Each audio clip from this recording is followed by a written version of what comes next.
সুপ্রভাত বন্ধুরা, কেমন আছো সবাই? আশা করি প্রত্যেকে ভালো আছো আর আমরাও ভালো আছি। দেখতেই পাচ্ছ সকালবেলা নাক মুখ চোখ বেঁধে একদম রেডি হয়ে গেছি মেয়েকে পড়তে নিয়ে যাওয়ার জন্য। সকাল 9টার সময় কি প্রচণ্ড রোদ উঠে গেছে, আর দেখো রাস্তায় কি অবস্থা, রোদে ফেটে পড়ছে। তার মধ্যেই আজকে শ্রী শ্রী শকুন্তলা রক্ষাকালী মাতার পুজো, কিন্তু এখন কিন্তু আর সেরকমভাবে ভিড় হয় না, লাইন পড়ে না বেলা হলে, রাত্রেই মানুষ জল ঢেলে নেয়। যাওয়া মানে একটা বিশাল ঝুঁকি রাস্তায়।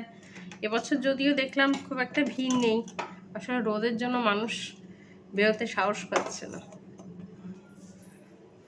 আজকে আমার নিজেরই শরীরটা ভালো নেই, জানি না হয়তো রোদ ফোদ লেগে গেছে নাকি, শরীরটা একটা এত ক্লান্তি বোধ হচ্ছে, রান্নাবান্না কিছু করতে ইচ্ছা করছে না, না ইচ্ছা করছে খেতে, না ইচ্ছা করছে রান্না করতে।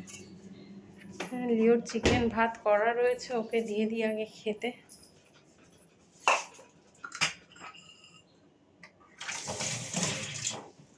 আর তোমার দাদা বললো চা করে নিয়ে আসো, তার তো সেই ওপরে, সে তো আমার কথা বুঝতে চায় না যে নিচে এসে বসে চাটা খেলে দুজনে মিলে একসাথে বসে চাটা খেতে পারি। লিওকে ভাতের সাথে প্রচুর জল দিয়ে দিলে তাহলে খেয়ে নেয়, নাহলে তো এমনি সময় জল খেতে চায় না। জল ফুটে গেছে, আবার যেতে হবে মেয়েকে আনতে। একবার স্নান করেই যাব তখন, তাহলে একটু মন্দিরে পুজোও দিতে পারবো। চলো চা নিয়ে যাই ওপরে। কালকে রাত্রে লিও একটা যা ব্লান্ডার করেছে না, আবার এখানে টয়লেট করে দিয়েছিল। সেই মাত্র অত রাত্রে মেয়ে নাচের স্কুল থেকে ফিরেছি, আর তখন ধৈর্য দেয়, একে তো গরম, একবারে ঘেমে নিয়ে একসার কাণ্ড হয়ে গেছিল। এমনি কাল থেকে আমার শরীরটা ভাল লাগছে না, গরমে না দাঁড়িয়ে আছে, কখন আমি দরজাটা খুলবো আর টুক করে ঢুকবে। তুমি আবার এসি চালিয়ে বসে আছো? করে রান্না সারলাম, যাবো একটু মন্দিরে পুজো দিতে, একটু জল তো ঢালবো আজকের দিনে। হ্যাঁ ধর, এটা ধর, না ঠিক ভাল লাগে না। তো চলো তোমরাও দেখবে। কাল তো মন্দিরটা একটু দেখিয়েছি, আজকে পুজোতে বসেছে। কালকেই বলেছি তোমাদের, এটা 135তম পুজো এবছর। আর আমাদের এই কন্যগড়ে কিন্তু এটা আরেকটা মন্দির আছে মনসাতলায়, যেটা সবথেকে পুরনো পুজো, সেটা 172তম পুজো।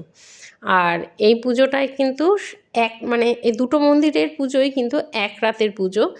ঠাকুর কিন্তু আসে সন্ধ্যের পর, মানে সূর্য অস্ত যাওয়ার পর ঠাকুর আসে, আর সকালবেলা সূর্য ওঠার আগে কিন্তু ঠাকুর বিসর্জনও হয়ে যায়। আর এই এক রাতের পুজোর মধ্যে মানুষের মনস্কামনা পূরণের জন্য বিভিন্ন রকম মানসিক থাকে, যাদের ছাগ বলি হয়, কারোর মানসিক চুল দেওয়ার থাকে, কেউ বুক চিরে রক্ত দেয়, বিভিন্ন রকম মানসিক থাকে। আর ভীষণ জাগ্রত মন্দির এটা, বহু দূর দূর থেকে মানুষ আসে পুজো দেওয়ার জন্য। আর সকালবেলা থেকেই দেখো পুজো স্টার্টও হয়ে যায়। আমিও সেরকমই সকালবেলাই পুজোটা দিয়ে নিই এখানে, কারণ সন্ধ্যের পর আর এত লাইনে দাঁড়িয়ে পুজো দেওয়া সবসময় সম্ভব হয়ে ওঠে না। এই যে দেখো এখনও পর্যন্ত যারা ডন্ডি যাত্রী তারা ডন্ডি কাটছে, আর এখানে দেখো পুজো দেওয়ার জন্য সেই রাত্রিবেলা সন্ধ্যে 6টা-7টা বেজে যায় ঠাকুর আস্তে আস্তে, তখন পুজো দেবে আর কি। সেই পুজোর লাইন এখন থেকেই বসে গেছে, কারণ না হলে পুজো দিয়ে ফিরতে অনেক দেরি হয়ে যাবে, যে যত আগে পারে পুজো দিয়ে যায় আর কি। তো আজকে মন্দিরের ভেতরে ঢুকে পুজো দিতে পারবো একদমই ভাবিনি, যেহেতু দেরি হয়ে গেছিলো ওই জন্য ঢুকতে দিয়েছিল। ছিমছাম রান্না করেছি, সেটা হলো শশা এনেছিলো দাদা, শশা দিয়ে শুক্তো, আর ইঁচড়ের তরকারি, আর আম দিয়ে টক, আমের চাটনি আর কি। আর এই বসিয়েছি ভাত, একদম জেলি জেলি চাটনি। সকালবেলা টিফিন ওদের দিয়েছিলাম দই চিড়ে, আমি টিফিন খাইনি, খালি একটু চা খেয়েছিলাম, যে মায়ের মন্দিরে পুজো দিতে যাবো। সারা বছর তো আর সময় সেভাবে হয় না। উফ লিও, পুজোটা দিয়ে এলাম, আর বিকেলে যাব ঠাকুর দেখতে, তোমাদেরও নিয়ে যাব। দেখলে মন্দিরে পুজো দিতে বসে গেছে। আর মন্দিরের ভেতরটা সেভাবে করিনি, কারণ কে কী বলবে ওই জন্য আর করিনি, মানা করে। এখন তো তবু মায়ের ভিডিও করে লোকে, মানে আগে ছবি তোলাও বারণ ছিল, এখন কেউ শোনে না তাই তোলে, তো সবাই যেহেতু তোলে আমিও তুলি। হ্যাঁ, কিন্তু আমাদের এখানে কিন্তু মায়ের কোনো ফটো বিক্রি হয় না, কোনো রকম ফটো কিন্তু এখানে বিক্রি হয় না। যা দেখার ওই বছরে একবারই আমরা দর্শন করি, যার ফলে কিনা এত ভিড় হয়। হ্যাঁ আমি বললাম না, বললো 12 না 14 ভাত দেবো।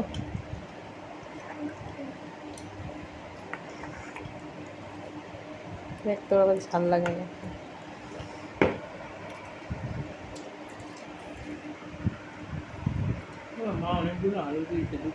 দিয়ে দাও ওকে। এই দেখ ভাত দেখ।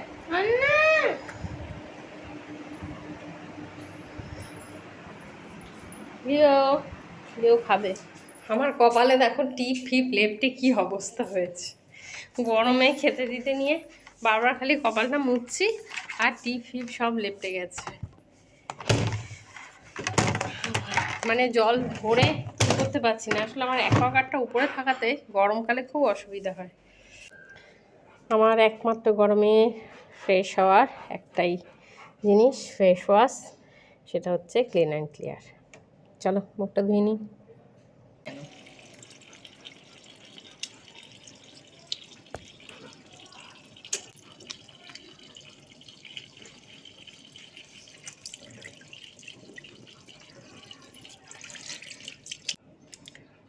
ফ্রেশ, ও মা কপালে রয়ে গেছে।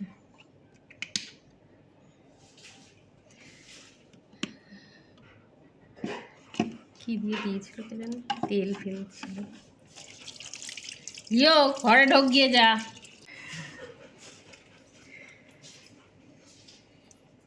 বাজে 6:20, বাজে বকিস না। কখন থেকে মেয়েকে বলছি রেডি হ, জানি না আদৌ ঠাকুর দেখতে পাবো কিনা। চলো চাবি নিয়ে আয়। আগের বারে বলেছিলি তুমি হেরে গেছিলে, সেই ট্রিটটাও পাইনি। তো কোথায় কোথায় অত ট্রিট কি রে? কথায় কথায় ওকে ট্রিট দিতে হবে। আগের দিন ঠান্ডা জলের ট্রিট। কি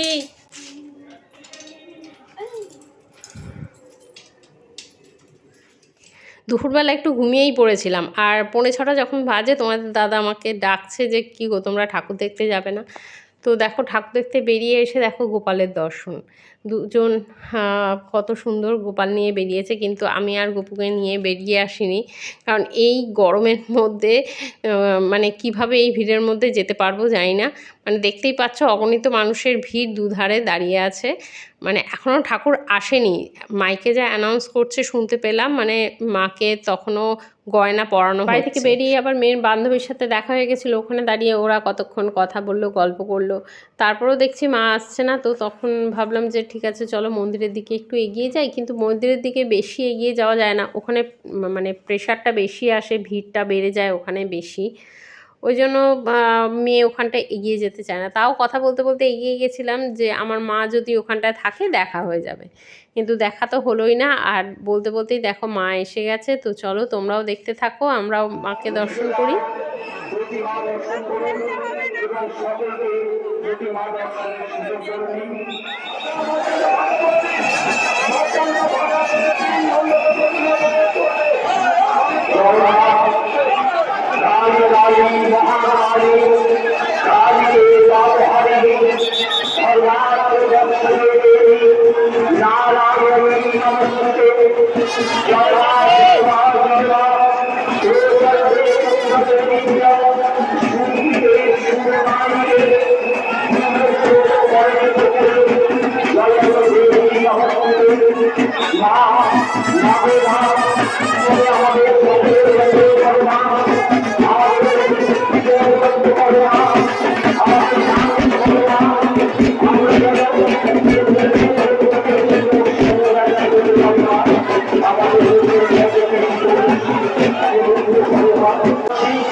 এতক্ষণ যে মন্দিরটা দর্শন করছিলে সেটা কিন্তু পরে পুজোটা স্টার্ট হয়েছিল। আর এটা হচ্ছে সব থেকে পুরনো মন্দির, বললাম 172তম পুজো এটা। তো চলো সেই মন্দিরটাও দর্শন করবে, কিন্তু মূর্তি কিন্তু মায়ের একই রকম সমস্ত কিছু।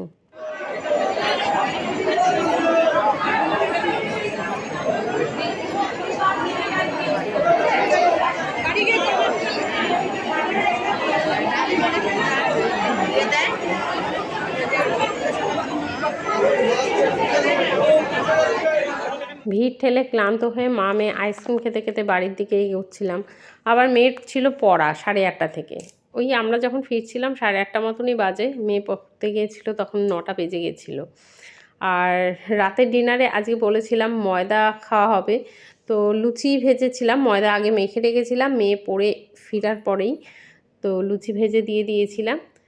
তো যাই হোক চলো বন্ধুরা, আর এত গরমে কিন্তু পুরো সেদ্ধ একদম, কিন্তু তবুও যেহেতু বছরে একবার পুজোটা হয় আর মাকে একটু দর্শন না করলেও ঠিক ভালো লাগে না, যার জন্য কিনা তো আজকের মতো ব্লগটা এখানেই এন্ড করে দিচ্ছি। Tata, good night. চ্যানেলটা ভালো লাগলে অবশ্যই লাইক শেয়ার কমেন্ট করতে ভুলো না, আর যারা সাবস্ক্রাইব করনি এখনও তারা অবশ্যই চ্যানেলটা সাবস্ক্রাইব করে আমার পাশে থেকো। Tata, good night.